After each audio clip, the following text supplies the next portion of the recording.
أعوذ بالله السميع العليم من الشيطان الرجيم. بسم الله الرحمن الرحيم. الحمد لله رب العالمين، وصلى الله على سيدنا محمد وعلى آله وأصحابه أجمعين. سبحانك لا علم لنا إلا ما علمتنا إنك أنت العليم الحكيم. قال رب اشرح لي صدري ويسر لي أمري واحلل عقدة من لساني يفقه قولي. اللهم علمنا ما ينفعنا وانفعنا بما علمتنا، ولا تجعل الدنيا أكبر همنا ولا مبلغ علمنا. اللهم لا سهل إلا ما جعلته سهلا، وأنت تجعل الحزن سهلا إذا شئت سهلا. ربي يسر ولا تعسر، ربي تمم بالخير. ثم أما بعد. Alhamdulillah, syukur pada Allah Subhanahu wa taala pada pagi yang berbahagia ini. Allah Subhanahu wa taala memberi kesempatan umur kepada kita semua. Alhamdulillah, kita dapat tunaikan salat subuh secara berjemaah. Seterusnya kita sambung dengan perbincangan ilmu. Mudah-mudahan Allah sentiasa merahmati, memberkati kita semua, serta memberi kekuatan kepada kita terus melakukan amal, dan Allah memberi ganjaran yang besar kepada kita di akhirat kelak. Amin ya rabbal alamin. Hari ini hari terakhir dalam bulan Masihi atau tahun Masihi, 31 hari bulan 12. Besok dah masuk tahun baru. Menjadi kewajipan bagi setiap Muslim untuk menjadikan saat atau minit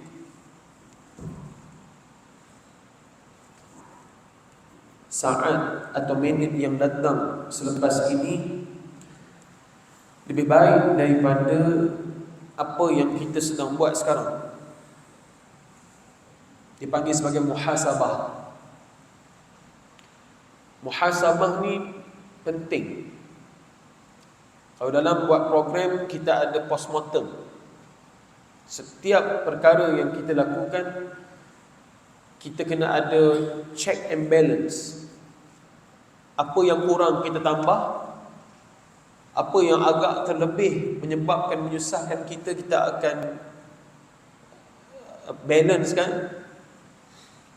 Dan begitulah seterusnya untuk kita meneruskan kehidupan kita dalam keadaan al-wasatiyah. Apa dia al-wasatiyah?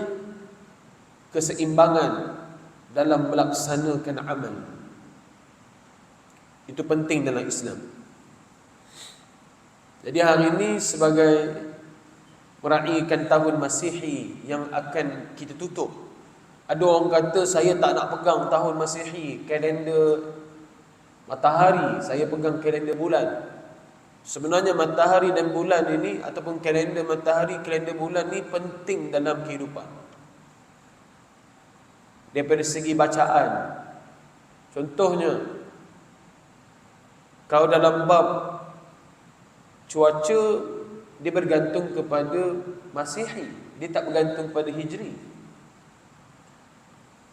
Contohnya musim sejuk dekat sebelah, dekat Timur Tengah.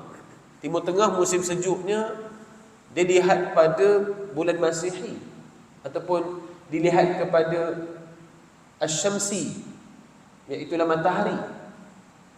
Dia tak ikut Hijri, dia tak ikut bulan, dia ikut matahari.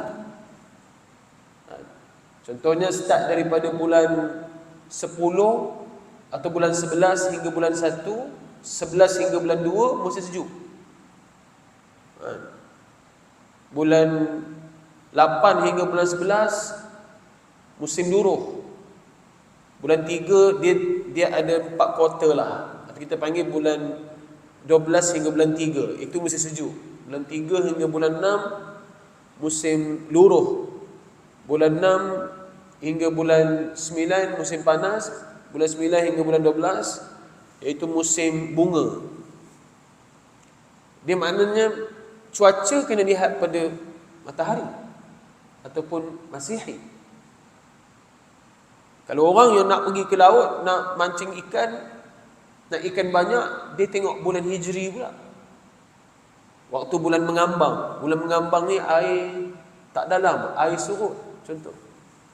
Ini maknanya penting kepada Hijri, Qamariyah dan Syamsiyah.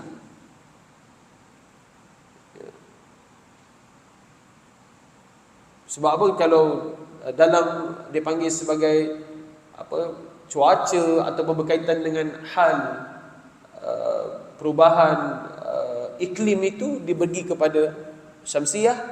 Adapun daripada segi kiraan, iddah dan sebagainya pergi pada Qamariyah. Ada orang kata dia tak nak sambut tahun Masihi ni. Sambut sebab penting dalam Islam. Jadi sebagai tanggungjawab sebagai Muslim, apa yang kita nak buat pada tahun baru nanti? Muhasabah tu sendiri-sendirilah.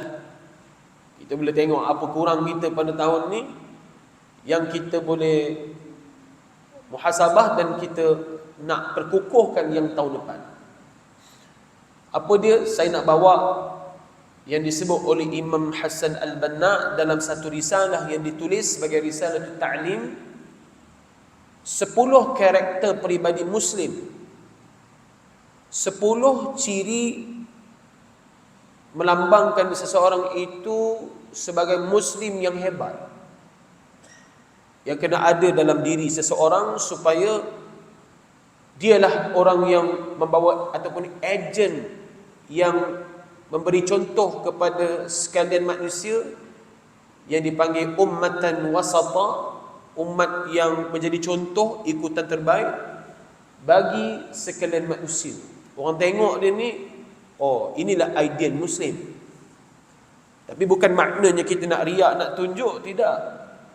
Tapi nak mempamerkan izzah Islam, yang itu penting dalam kehidupan. Kena pamerkan izzah Islam. Sebab itu dalam Islam mementingkan juga keterampilan. Itu kena ingat, bukan riak. Nabi pakai pakaian paling cantik. Sahabat Nabi diajar oleh Nabi bertutur dengan bahasa yang paling baik. Bukan maknanya cakap baik tu berlakon kononnya baik, tidak. Kena buat baik. Jadi ada 10 karakter. InsyaAllah kita tak sempat, kita sentuh beberapa yang sempat.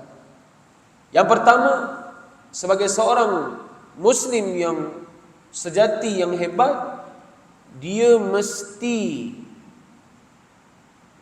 ada ciri dalam diri dia itu, iaitu yang pertama, salimul aqidah. Apa makna salimul aqidah?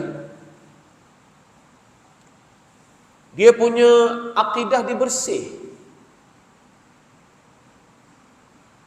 Hatinya bergantung penuh harap pada Allah, tidak kepada manusia.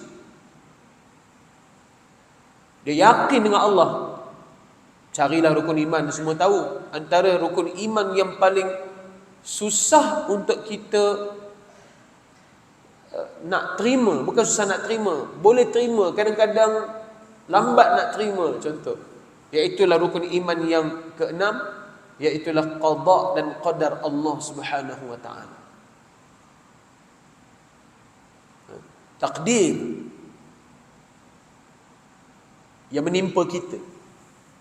Ini salah satu yang boleh kita uji daripada segi bersihnya akidah, i'tiqad kita pada Allah. Bagaimana penerimaan kita terhadap sesuatu yang Allah tentukan pada kita ni, khususnya bila Allah timpakan musibah pada kita.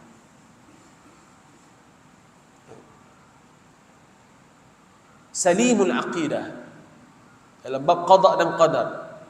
Contohnya Allah timpa musibah, kita nak redha atau kita nak menyalahkan Allah? Orang yang ditimpa musibah, kalau imannya tak kuat, dia akan salahkan Allah. Dalam hadis Nabi kata apa? Ajaban li amril mu'min. Satu kehebatan bagi orang mukmin ini, Ya, innal amra kullahu lahu khair. Setiap yang Allah tentukan pada diri dia baik untuk dia. In asabathu sarra'u syakar. Kalau ditimpa kebaikan pada dia, Allah bagi kebaikan pada dia, bersyukur. Macam mana kaedah syukur yang Allah ajar dalam Quran? La in syakartum la azidannakum. Apabila kamu syukur, syakartum dalam fi'il, dia panggil fi'il madhi, verb yang past tense, kata kerja yang lepas. Sebab apa dia Allah sebut kata kerja yang lepas? Syakartum, maknanya syukur ini mesti dipraktikkan. Apa tanda seorang itu syukur? Allah bagi nikmat, dia bersyukur. Bersyukur dengan 3 keadaan. Yang pertama, bersyukur dengan hati. Macam mana nak bersyukur dengan hati? Hati kita tenang, tak sabut hati kita. Syukur dengan mulut, hati dengan mulut berkait. Apa khabar Haji? Hari ni tak apa nak alhamdulillah lah Ustaz. Tak syukur. Sakit sepatutnya ucap alhamdulillah, alhamdulillah sihat hari ni, tapi Allah uji sikit dengan ujian. Tak apa, sikit lah. Allah bagi nikmat banyak lah. Macam Nabi Ayub alaihissalam, ulat jatuh ke bawah, dia angkat letak balik atas kepala. Dia tanya, wahai Ayub, kenapa kau letak balik? Sebab itulah tempat duduknya ulat tersebut. Allah dah bagi aku nikmat yang banyak, cukup alhamdulillah. Syukur dengan jawarih, apa dia? Ibadah. Kelakuan kita tu menunjukkan kita bersyukur pada Allah Ta'ala.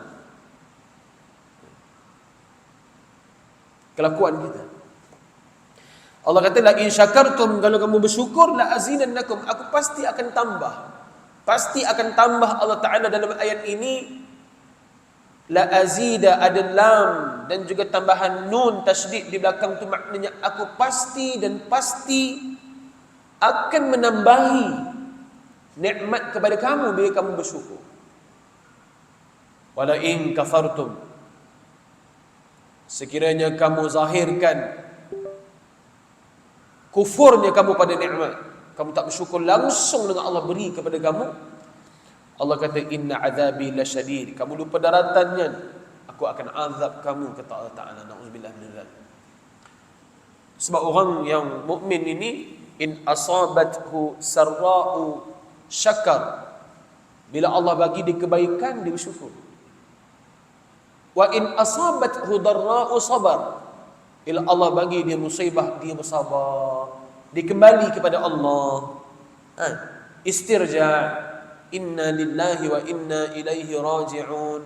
Istirja', dalam kitab tafsir Ibnu Katsir disebut, sekiranya seseorang itu dia teringat balik musibah yang Allah pernah berikan kepada dia, di istirja' semula, inna lillahi wa inna ilaihi raji'un, maka dia mendapat syurga, kata Allah Ta'ala. Allah akan bagi di syurga. Salimul aqidah, akidah kita kena sejahtera dan selamat. Apa lagi dalam bab salimul aqidah? Banyak dalam bab keimanan. Allahus Samad dalam surah Al-Ikhlas, bergantung, harap penuh pada Allah. Yang dapat bagi musibah Allah, yang dapat bagi manfaat Allah. Ya, dalam satu hadis, dalam siapa yang berusrah, dalam karangan Fathiyakan madza ya'ni al-intima'u fil Islam, apa artinya saya mengenal Islam tu, antara hadis-hadis yang terawal iaitulah disebut ihfazillaha yahfazka, kamu pelihara hak Allah, Allah pelihara hak-hak kamu. Ihfazillaha tajidhu tijahak, kamu pelihara hak Allah, Allah akan sentiasa dengan kita, yang akan mendorong kita jalan kebaikan. Sambungan hadis di hujung tu apa dia kata? Lau ijtama'un nasa ala ay yadurruka bi syai'in la yadurruka illa qad katabahu Allahu lak. Sekiranya berhimpunnya manusia untuk memberi mudarat kepada kamu, Allah tak akan izinkan, maka tak akan dapat mudarat. Kata Nabi SAW. Mudarat yang bagi bukan manusia. Kalau manusia cuba bagi mudarat, tapi Allah tak izinkan, tak akan berlaku mudarat. Law ijtama'un nas 'ala an yanfa'uka bi syai'in la yanfa'uka illa qad katabahu Allahu lak. Himpunlah kalau manusia hebat macam mana sekalipun nak bagi manfaat kepada kita, kalau Allah tak izinkan tak akan dapat nikmat tersebut. Orang sakit Allah tarik nikmat, bagilah apa-apa makan pun tak ada ni. Dia memang tak boleh makan sebab tak sihat. Taklah makanan apa sekalipun tak akan boleh makan. Belum boleh makan sebab tak sihat. Itu dipanggil ya sebagai kesemuanya ditentukan oleh Allah Taala. Pentingnya dalam bab salimul aqidah. Dalam bab kita menjaga ataupun kita bergantung pada Allah. Allahus Samad. Allah tempat kita bergantung sepenuhnya. Jangan percaya benda tahayyul yang menjadi kebiasaan bagi orang Melayu ni. Dalam bab tahayyul ni kuat. Percaya kepada apa khurafat-khurafat ni. Oh jangan, boleh rosak akidah, sia-sia ibadat kita. Itu yang pertama. Yang kedua, sebagai seorang yang muslim yang hebat, dia mesti dalam bab ibadat dia tu yang kedua iaitu sahihul ibadah. Ibadat dia mesti benar dan tepat. Dalam kaedah disebut, kaedah fiqh al-aslu fil ibadati haram. Asal bagi suatu ibadat itu haram. Maknanya, kita kalau dalam bab ibadat mesti kena ada ilmu. Tak boleh tak ada ilmu. Ni nak puasa kita ni kan, hari ni masuk 18 Jamadil Akhir, lebih kurang 12 hari kita nak masuk Rajab. 12 hari lagi kita nak masuk bulan Rajab. Dan kita kena tahu juga fiqh puasa. Contohlah kita nak masuk Ramadan kan, fiqh puasa kita macam mana.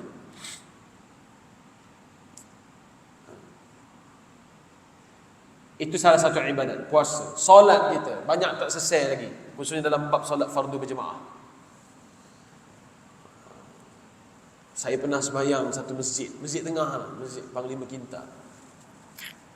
Lepas tu kecil lagi, ikut ayah. Jam 5, jam 6 kot. Ada seorang pakcik sembahyang asar. Ada seorang pakcik sebelah saya ni, agaknya dia terlebih. Bukan terlebih, dia ralik orang tahiyat awal, dia bangun terus rakaat ketiga. Daripada segi kaedah fiqhnya, bila dah terbangun, tunggu, tak payah turun balik. Kalau dia patah balik buat benda sunat, batal solat dia. Dia buat apa? Dia turun balik. Kita budak ni gelak lah. Tengok orang buat silap sembahyang nak gelak kan, budak.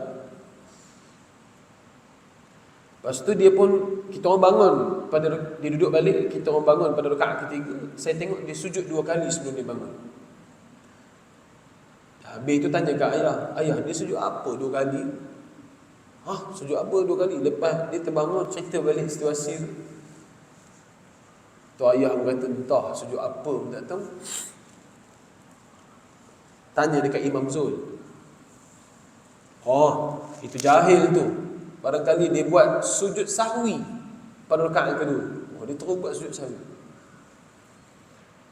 Tapi saya cari balik lepas tu dia cara macam sujud sahwi sebab dia tersilap.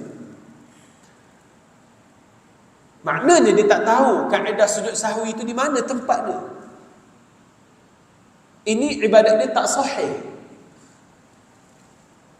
Mandi wajib contoh.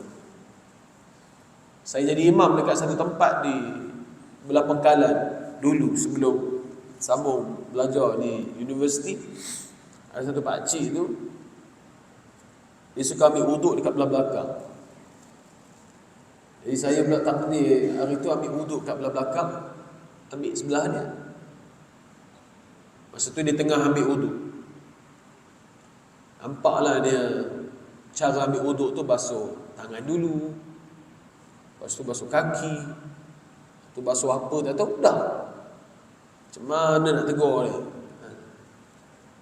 Besok tak tegur hari tu, besok saya tegur dia. Saya nampak pakcik ambil wuduk semalam tak apa betul. Cara ambil wuduk begini. Oh, terima kasih Ustaz. Saya tu dah segan nak tanya. Jangan. Malu bertanya sesat jalan. Saya kata, kena tanya. Jangan tak tanya. Tak lama tu dia buat pengakuan pada saya. Dia umur lebih kurang 62 tahun. Tu Ustaz. Teman nak tanya ke Ustaz sikit. Umur 62 tahun. Teman ni sebenarnya tak pandai mandi wajib. Saya terkejut. Umur 62 tahun. Tak pandai mandi wajib. Dia tak ada ilmu lah dalam bab tu. Agak-agak kalau orang cakap kita macam tu, macam mana? Jawab. Anak berapa orang? 7. Itu yang jadi, yang tak jadi lagi. Tapi tak pernah mana. Saya memang tak pernah. Tak reti mandi wajib.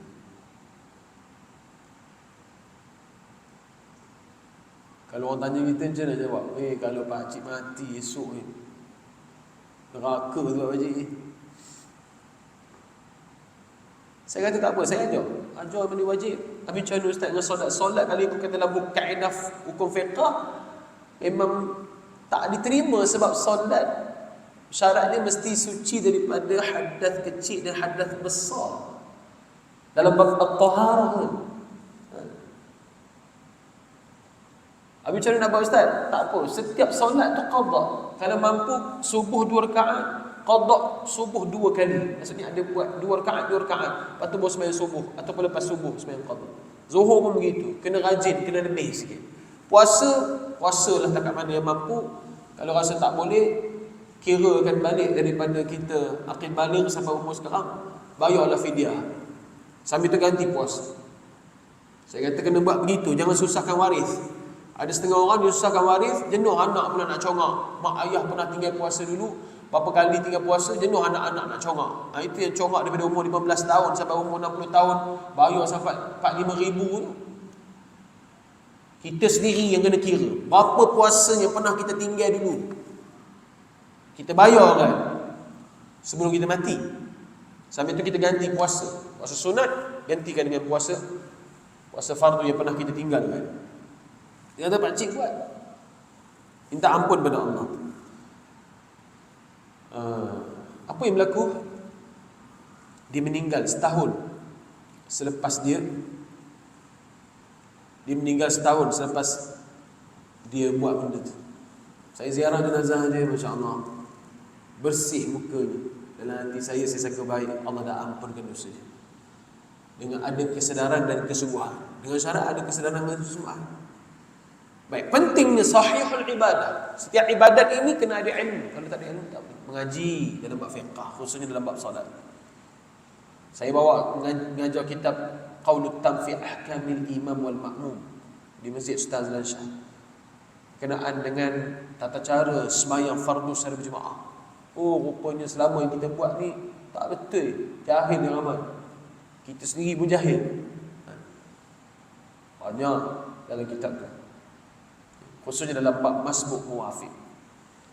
Saya pernah sembahyang di masjid saya. Sembahyang Zuhur, saya terlewat. Saya masuk rakaat pertama, tapi saya masuk tu, ingat bila kita masuk solat lewat, kita angkat takbir, jangan baca apa-apa sunat, terus baca rukun. Allahu Akbar, terus Bismillahirrahmanirrahim, Alhamdulillahirabbil alamin. Tak payah a'udzubillah, tak payah Allahu Akbar kabira, tak payah. Kita mesti baca Fatihah, Bismillahirrahmanirrahim, Alhamdulillahirabbil alamin, Arrahmanirrahim. Tiba-tiba imam rukuk. Saya rukuk sebab saya masbuk. Sebab orang yang masbuk ni ukurannya adalah dia boleh dapat rakaat selagi mana imam belum sami'allahu liman hamidah. Kalau dia imam sami'allahu liman hamidah tapi dia masih belum rukuk dengan imam, tak sama rukuk dengan imam. Bila imam bangun sami'allahu liman hamidah, kita masih belum rukuk, tak dapat rakaat tu. Itu dalam orang yang masbuk. Muwafiq lain. Muwafiq 3 rukun fi'li, boleh tertinggal ke belakang. Masbuk ni maknanya dia masuk, dia boleh baca 3 ayat 4 ayat, imam rukuk, dia kena terus rukuk, tak boleh tunggu. Dia tak boleh habiskan Fatihah dia. Jadi saya terus rukuk. Yang sebelah saya dia tak rukuk. Tapi dia masuk sama dengan saya. Bila imam sami Allah man hamidah, baru dia rukuk. Tak apa lah. Masa imam bagi salam, Assalamualaikum warahmatullahi, Assalamualaikum warahmatullahi, saya bagi salam, dia pun bagi salam. Bila dia bagi salam, saya bisik, segera tambah satu rakaat lagi. Kawan saya terangkan, dia tambah. Habis saya cerita. Saya kata, saya nampak tuan tadi rukuk selepas imam sami Allah man hamidah. Kalau ikut kaedah masbuk, imam sami Allah man hamidah, kita tak dapat rakaat dah kalau kita tak rukuk. Itu dalam bab ilmu solat Jumaat. Jadi main. Ada orang tak perasan benda tu. Itu pentingnya sahihul ibadah. Dan yang ketiga, yang terakhir, iaitulah matinul khuluq. Apa dia matinul khuluq? Kita mempunyai atau berakhlak dengan akhlak yang mulia. Pakaian kita melambangkan kita ni sebagai seorang Muslim. Keterampilan kita, percakapan kita, adab kita, bahasa kita. Apa bahasa kita yang nampakkan kita ni tak, nampak kita tak kasar, berlembut dalam berbicara, qaulan layyina, qaulan maisura. Yang perintah Allah dalam Quran bercakap dengan lembut, bercakap dengan perkataan yang memudahkan, bercakap dengan bahasa yang menyebabkan orang sayang dekat kita. Semuanya itulah. Dalam bab akhlak, kita pamerkan akhlak yang mulia. Antara Nabi SAW, kita boleh lihat dalam kitab Asy-Syama'il Muhammadiyah. Dalam kitab Syama'il tu, banyak cerita senarai tentang bagaimana akhlak Nabi SAW. Makannya Nabi, tidurnya Nabi, berpakaiannya Nabi, sikap rambut Nabi. Kana Nabi SAW yuhibbut tayammum, Nabi suka yang belah kanan. Jadi kita kena ikut Nabi SAW. Kalau saya nak cerita panjang, baik saya nak ringkaskan sebab saya anak kelima baru lahir 4-5 hari ni. Jadi kalau nak datang sini balik cek kuning.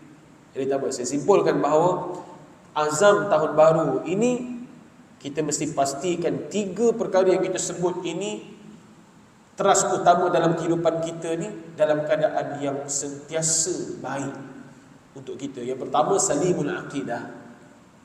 Akidah kita kena bersih, bergantung pada Allah, redha dengan takdir Allah, berharap penuh dengan Allah Ta'ala. Jangan berharap dengan manusia. Berharap manusia ni kita kecewa. Berharap dengan Allah pasti tak akan kecewa. Kedua, sahihul ibadah. Belajar ilmu dalam bab ibadah. Tak tahu kena tanya, tak jelas kena tanya. Dan yang ketiga, pamerkan akhlak yang mulia supaya orang lihat. Bukan orang lihat, kita nak pamerkan itulah Islam. Sebab haram hukumnya kalau kita menyebabkan mukhillu bil muru'ah. Apa dia, tercalanya maruah kita, orang tengok, ini kepala orang Islam. Haram, berdosa, kita tak boleh. Jadi mudah-mudahan tahun baru ini Allah ampunkan segala dosa kita yang lepas, dan Allah beri kekuatan semangat pada kita untuk berada dalam tahun baru dalam keadaan baik belaka. Allah pelihara semua kita, ahli keluarga kita, ya, harta-harta yang Allah beri pada kita, sahabat-sahabat kita, semuanya lah dalam keadaan baik. Dan kita doa supaya Allah lanjutkan usia kita dengan kesihatan, keimanan, supaya kita dapat bersama-sama menyambut bulan Ramadan Al-Mubarak yang akan datang lebih kurang 2 bulan lebih saja lagi. Allah Subhanahu wa taala alam. Yang baik pada Allah yang qadi saya sendiri, sallallahu alaihi wasallam Muhammad wa ala alihi wa ashabihi ajma'in, walhamdulillahil alamin. Bismillahirrahmanirrahim. Alhamdulillahil alamin. Sallallahu alaihi wasallam Muhammad wa ala alihi wa ashabihi ajma'in. اللهم اجعلنا من الذين يستمعون القول فيتبعون احسنه. وصلى الله على سيدنا محمد وعلى اله واصحابه اجمعين، والحمد لله رب العالمين. بارك الله فيكم واسعد الله اوقاتكم اجمعين. والسلام عليكم ورحمه الله وبركاته.